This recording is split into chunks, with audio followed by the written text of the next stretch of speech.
would you be willing to suffer 7 years of losing and being in the NFL doldrums if Sean Payton could deliver you 5 consecutive AFC West crowns, 2 Super Bowl appearances, and 1 world championship? Would you take that as recompense? Would you be willing to pay that as the price? 7 years of insignificance.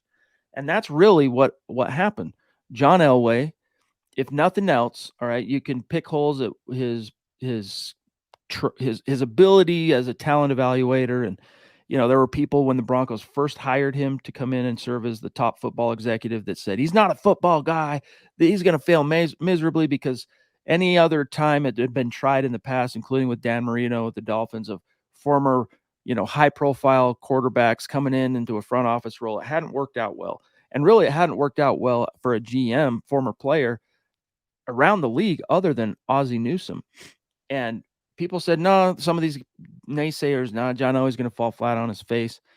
And, he's kind of walked that razor's edge, Zach, in this first year, because he inherits Tim Tebow, hires John Fox, though, which was a great stabilizing force, makes a great decision, one of his first decisions as the top executive in the draft, holding the highest draft pick the Broncos had ever qualified for, number 2 overall, makes the right decision, takes Von Miller.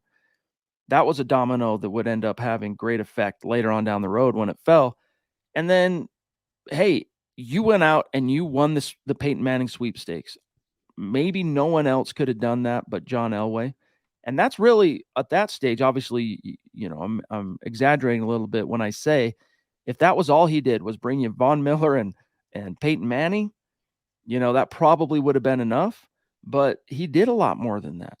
And it resulted in 5 great seasons for the Broncos, 5 straight AFC titles.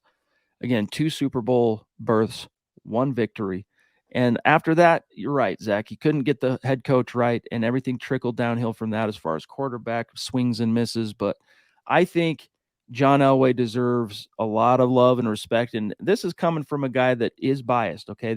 I'm a guy who, as a kid, I had John Elway posters on my wall. When I'd go throw the ball with my friends, Zach, I pretended I was John Elway. That was me. So there is a bias there.